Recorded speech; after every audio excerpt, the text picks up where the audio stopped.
Dios le bendiga, bienvenido a su canal Jóvenes Indetenibles. Esperamos que la paz de Dios sea con cada uno de los que están mirando este canal y traemos una palabra de parte del Señor que sé que va a ser de edificación para cada uno que entra al canal y que puedan verlo. Y traemos como temas las promesas o cuidado con lo que prometemos.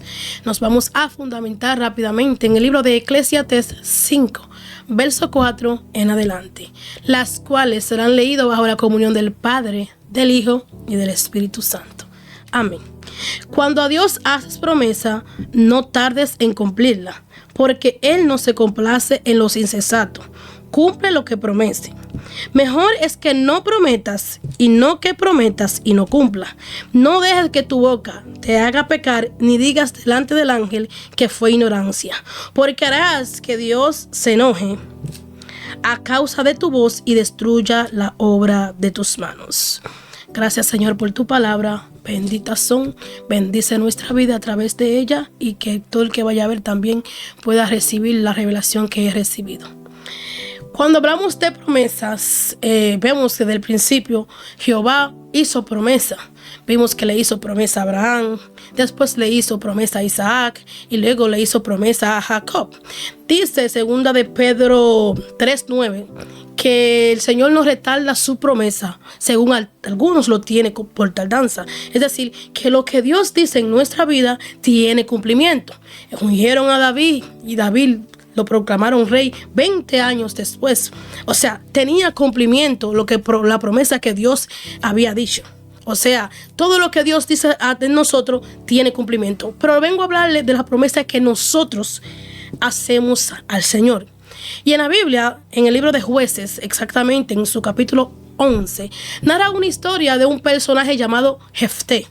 Dice la Biblia que él era hijo de una ramera, o sea, que fue hijo fuera de la relación. Era un hijo producto de un pecado que el padre había caído.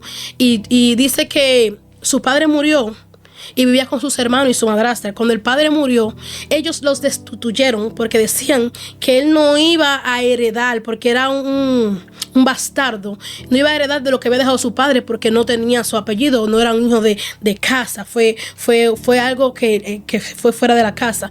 Es decir, que él no podía ser parte de ellos, de todo lo que Dios había dicho de su familia o de la herencia, porque lo habían destituido. Dice la Biblia que lo destituyeron. Cuando él lo destituyeron, él cayó a una ciudad llamada Tob. Ahí dice la Biblia, porque a él le pasó como le pasó a David en la cueva de Adulán. Jehová lo hizo líder, lo hizo general de los desvalidos. Allá él se fue y se hizo grande. Dice la Biblia que él llegó a ser grande y sus noticias habían llegado hasta el pueblo que lo había traicionado, el pueblo que lo había rechazado, que lo había hecho irse. Dice la Biblia que él ganó muchas batallas porque era una persona fuerte, tenía liderazgo y también tenía a Cristo en su vida. Pero suele pasar que en un momento determinado tenemos que encontrarnos nuevamente con nuestro pasado. Pero cuando nos vamos a encontrar con nuestro pasado, tenemos algo que se llama miedo, que nos hace tomar decisiones a la ligera o hacer promesas o decir cosas que no las hacemos con la cabeza fría. Porque cuando nosotros, un ejemplo, venimos a llegar a un lugar donde nos rechazaron o alguien que dijo, tú no vas a poder hacer eso. Nosotros cuando queremos encontrarnos con esa persona, queremos que esa persona nos vea que sí pudimos, que sí logramos y que sí lo pudimos hacerlo. Es decir, ir con la frente en alto y no poder. Él tenía un miedo de volver allá y perder. Dice la Biblia que se levantaron los amonistas en contra del pueblo donde él vivía antes. Dice que los ancianos, los líderes, los viejos fueron hasta donde él y le pidieron a él que viniera hacerle frente a ese pueblo porque ya habían escuchado las hazañas que había hecho y los logros que él había tenido para que él podía enfrentar a ese pueblo, porque no había un varón que se pudiera levantar para defender a su pueblo. Dice que aquel pueblo que lo había rechazado vinieron a pedirle auxilio, pero usted sabe, y él le dijo a ellos, la única manera que yo voy a luchar, voy a ser victorioso, es que me hagan jueces, me haga un juez grande que juzgue a Israel. Él efectivamente él fue uno de los jueces de Israel. Pero ¿qué pasa? Después que él dice esa palabra, ya él no podía llegar allá y ser derrotado. Él no voy a cargar, él corría con el miedo de cargar con ese mismo menosprecio, con ese mismo rechazo, con ese mismo de lo que se enfrentó en el pasado, donde su familia lo sacó porque era excluido, no era parte de la familia por su pasado. Entonces ya él tiene que volver a enfrentarse a eso. Ya él tiene que tener una expectativa bien alta para poder enfrentar a ese pueblo. Tenía que ganar, no había otra forma, tenía que ganar. Dice la palabra, porque al parecer era un hombre de Dios, que él se detuvo, le dijo al Señor y hizo votos con el Señor. La palabra voto significa promesas. Y le dijo al Señor, si tú permitieres que yo saliera victorioso de esta batalla, santo sea el Señor, yo te ofreceré como sacrificio lo primero que salga de mi casa.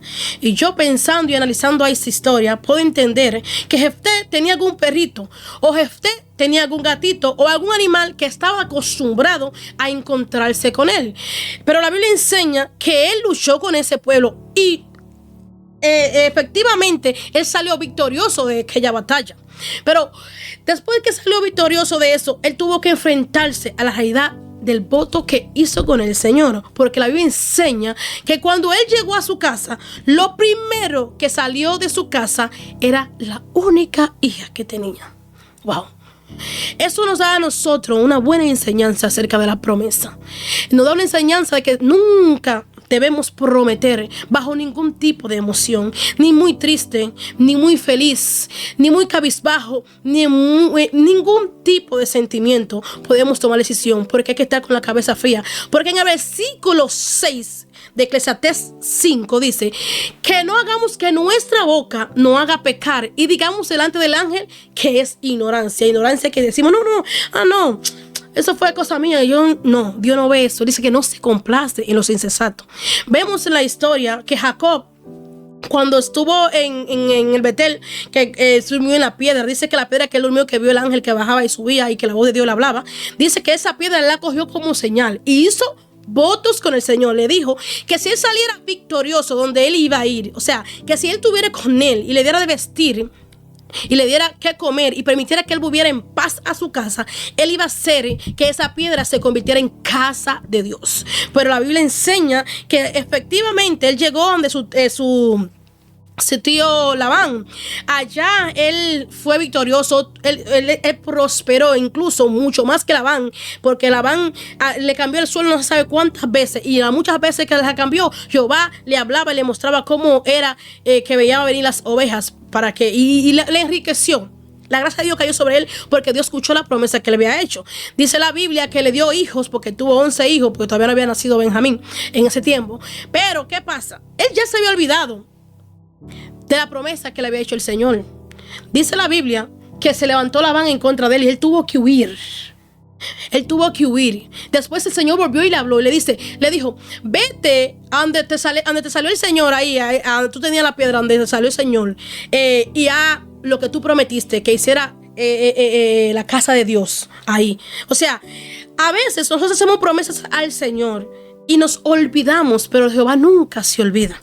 A veces decimos, Jehová, yo voy a hacer tal cosa, pero hace años que ya Dios sabe y tú lo vas a hacer. No, tal es el caso de Pedro. Pedro le dijo, cualquiera de ellos te pueden traicionar, te pueden dejar, pero yo no. Le dijo, no, Pedro. Tú estás hablando bajo una emoción, de un sentimiento. Te digo que antes de que cante el gallo, tú me vas a negar 3 veces. Y ciertamente así mismo fue. ¿Qué le dejo como aprendizaje de esta historia? Que cuando vayamos a hacer promesas delante del Señor, debemos saber lo que vamos a decirle a Dios. Porque Él dice que Él no se complace en los insensatos.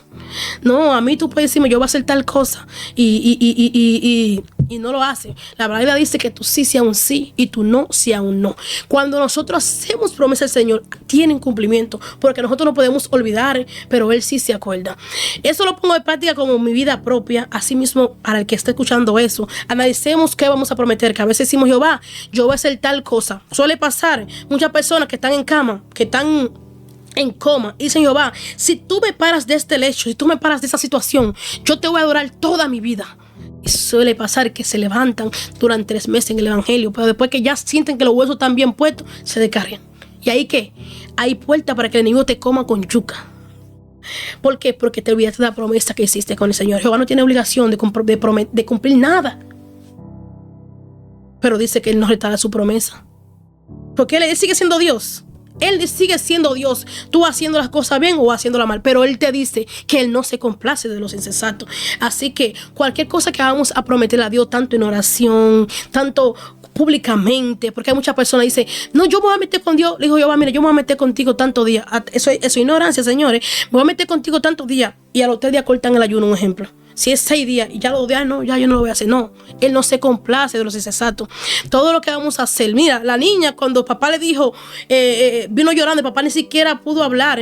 Y ella le dijo, lo que tú le prometiste a Dios, así sea, que sea como tú le prometiste a Dios, conforme como tú le dijiste a Dios. Y él tuvo que sacrificar esa única hija.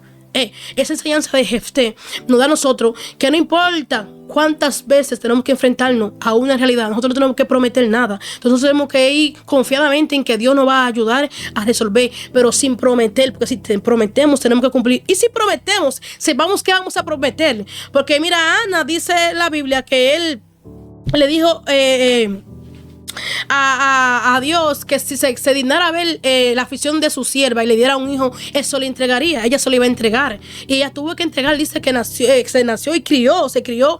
Después que fue detestado, ella se lo entregó y creció bajo la tutela del sacerdote Elí. O sea, ella ya no tuvo que ver mucho, nada más con ese niño. O sea, ya sabía lo que estaba prometiendo. Ella lo entregó al niño. Pero muchos hacemos promesas y no sabemos la consecuencia que va a traer la promesa que estamos haciendo ahora. Por eso que cuando vamos a prometer, nunca lo hagamos bajo ningún tipo de sentimiento, ni muy feliz ni muy triste, porque cuando estamos tristes prometemos cosas, cuando estamos muy felices también lo prometemos, pero lo que prometemos tenemos que cumplirlo, porque Él dice que es mejor no prometer que prometer a no cumplir. Dios le bendiga y Dios le guarde. Hasta aquí me ha ayudado el Señor.